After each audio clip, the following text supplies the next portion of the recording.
인구 절벽이다, 지방 소멸한다, 이런 이야기 지겹게 들으셨죠? 그럼 지방은 전부 사라지고 무너질까요? 그 안에서도 사람들이 몰리는 곳은 있습니다. 그래서 재밌는 통계 가져왔습니다. 정부 공인, 사람 줄어드는 곳인데 그나마 사람들이 좀 놀다 가는 곳, 돈 쓰는 곳 어디냐 이거야. 먼저 인구 감소 지역이란 개념을 이해하고 가야 됩니다. 말 그대로 사람이 자꾸 줄어드는 동네인데 정부가 5년마다 공식 지정하는 개념이에요. 21년 10월에 89곳을 지정했으니까 내년 10월에 또 업데이트 하겠죠. 방금 봤던 89곳의 인구 감소 지역을 대상으로 정부가 통신사, 카드사 데이터랑 복작복작해서 만든 게 바로 생활인구 통계입니다. 생활인구는 이런 개념입니다. 집코마을 사는 흥부는 주민등록인구죠. 어쩌다 한 번 놀러오는 토끼는 체류인구예요. 어디 샵에서 찜질을 합니다. 몽둥이 찜질을 받았는데 3시간 걸렸어. 그럼 체류인구로 잡힙니다. 이렇게 등록인구랑 체류인구를 더하는 게 바로 생활인구의 개념입니다. 인구 감소 지역의 등록인구, 원래 살던 흥부는 89곳을 다 더해도 489만 명밖에 안 돼요. 근데 여기 놀러오는 토끼까지 합치면 집코마을 생활인구는 3,300만 명으로 불어나요. 배보다 배꼽이 더 큰 거죠. 참고로 우리는 24년 7, 8, 9월 통계를 보는 겁니다. 여름 최고 성수기를 지날 때의 변화를 짚는 거예요. 그럼 누가 언제 놀러 갈까요? 체류 인구를 월별, 연령대별로 쪼개서 보면 일단 모든 지역에서 8월에 이동이 가장 많고요. 원래도 7말 8초를 피크라고 하긴 합니다만 특히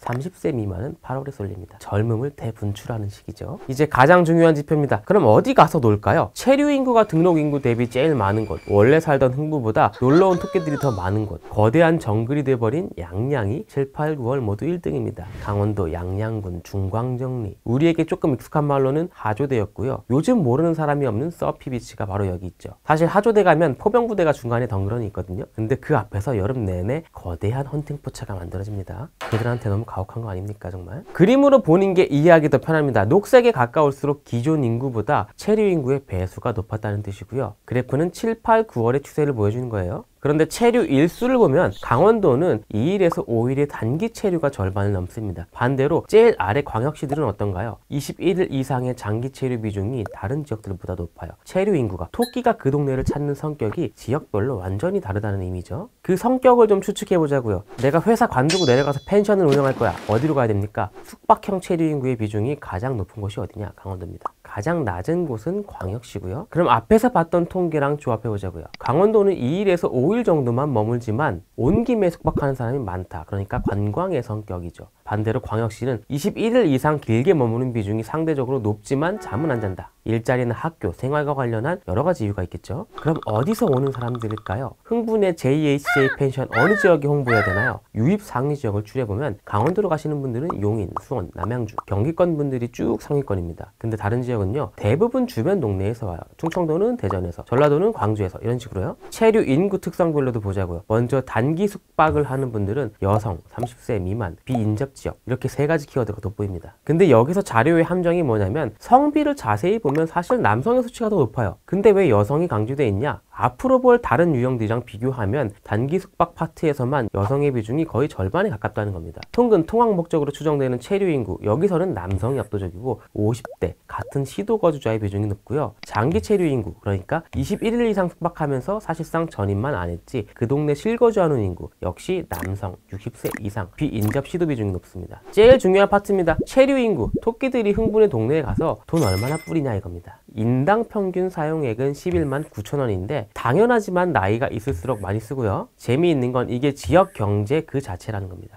흥부가 집코마을에서 쓰는 카드값이 한 달에 한 냥인데 토끼가 놀러와서 쓰는 돈도 한 달에 한 냥이에요. 이 마을을 지탱하는 건 토끼였던 거죠. 항목별로 따져보자면 인당 평균 카드 사용액이 가장 높은 항목은 충북의 개인 서비스 업종입니다. 여기서 개인 서비스라는 건 카센터, 미용실, 마사지, 사우나, 결혼식, 장례식 이런 게 다 포함되는 거예요. 아까 관광 비중이 높았던 강원도 볼까요? 음식, 문화, 여가 업종이 다른 지역보다 높죠. 가면 물에도 먹고 속초아이도 타고 할 거 아니에요. 근데 광역시를 보면요, 돈 쓰는 항목이 완전 다릅니다. 보건, 의료, 교육, 다른 지역을 찾는 사람들이 왜 그 지역에 머무는지 돈 냄새를 맡아보면 답이 나오죠. 같은 통계인데 이번에는 지역이 아니라 머무는 유형별로 나눠서 다시 볼게요. 단기 숙박을 하는 분들은 다른 지역에 갔을 때 문화여가, 보건의료에서 쓰는 돈이 가장 많았습니다. 문화여가는 아까 봤던 관광일 테고요. 인당 평균 9만 5천 원은 쓴다고 하네요. 아니 그 속초아이 둘이 한 바퀴 도는 것도 15분에 3만 6천 원인데 놀러가서 쓴 돈 다 더하면 9만 5천 원쯤 되겠죠. 보건의료는 광역시에 있는 거점 병원들을 찾는 환자분들을 가는 가능성이 높겠죠. 그리고 장기 실거주하는 분들은 당연히 여기저기 돈을 많이 쓰시긴 하는데 교육에 지출하는 규모가 가장 컸습니다. 자, 오늘 훑어본 자료는 지코노미 주민센터에 올려두겠습니다. 이 지역에 역발상으로 투자하자 이런 의미 아니고요. 어떤 성격의 돈이 어떤 길로 흐르는지 살펴보시고 지역과 도시를 이해하는 데 참고가 되길 바라겠습니다. 그럼 이만 총총.